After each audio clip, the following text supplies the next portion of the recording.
प्रिय रामायण प्रेमी भक्तों, श्री राम के शासन में न तो किसी को शारीरिक रोग होता था, न किसी की अकाल मृत्यु होती थी, न कोई स्त्री विधवा होती थी और न माता पिता को संतान का शोक सहना पड़ता था।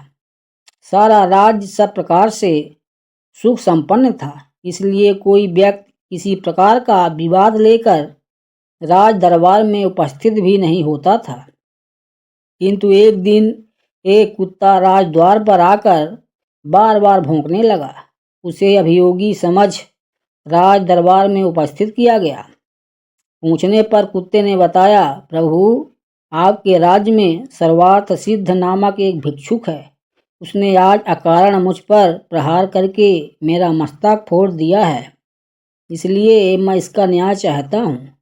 कुत्ते की बात सुनकर उस भिक्षुक ब्राह्मण को बुलवाया गया।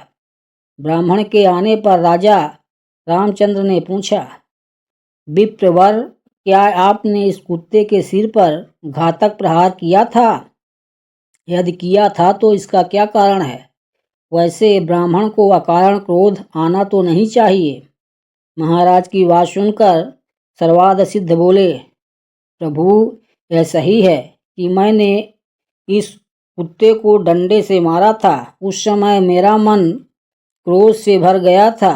बात यह थी, कल मेरे भिक्षाटन का समय बीत चुका था, तो भी भूख के कारण मैं भिक्षा के लिए द्वार द्वार पर भटक रहा था।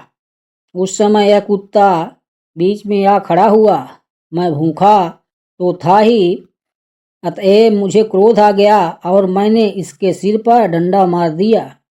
मैं अपराधी हूँ, मुझे दंड दीजिए। आपसे दंड पाकर मुझे नरक यातना नहीं भोगनी पड़ेगी। जब राजा राम ने सभासदों से उसे दंड देने के विषय में परामर्श किया तो उन्होंने कहा, राजन, इस ब्राह्मण को शारीरिक दंड नहीं दिया जा सकता और यह इतना निर्धन है कि आर्थिक दंड का भार भी नहीं उठा सकेगा। यह सुनकर कुत्ते ने कहा, महाराज, यदि आप आज्ञा दे तो मैं इसके दंड के बारे में एक सुझाव दूं। मेरे विचार से इसे महंत बना दिया जाए। यदि आप इसे कालंजर के किसी मठ का मठाधीश बना दें तो यह दंड इसके लिए सबसे उचित होगा। कुत्ते का सुझाव मानकर श्री राम ने उसे मठाधीश बना दिया और वह हाथी पर बैठकर वहां से प्रसन्नतापूर्वक चला गया। उसके जाने के पश्चात एक मंत्री ने कहा, प्रभु, यह तो उसके लिए उपहार हुआ, दंड नहीं। मंत्री की बात सुनकर श्री राम ने कहा, मंत्रीवर, यह उपहार नहीं दंड ही है। इसका रहस्य तुम नहीं समझ सके हो। फिर कुत्ते से बोले, स्वानराज, तुम इन्हें इस दंड का रहस्य बताओ। राघव की बात सुनकर कुत्ता बोला, रघुनंदन, पिछले जन्म में मैं कालंजर के एक मठ का अधिपति था। वहाँ मैं सदैव शुभ कर्म किया करता था, फिर भी मुझे कुत्ते की योनि मिली। यह तो अत्यंत क्रोधी है, इसका अंत मुझसे भी अधिक खराब होगा।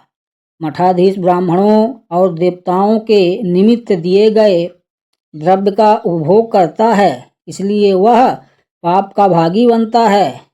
यह रहस्य बताकर कुत्ता वहां से चला गया। भक्तों, आगे का भाग देखने के लिए कृपया चैनल को लाइक और सब्सक्राइब कर लें।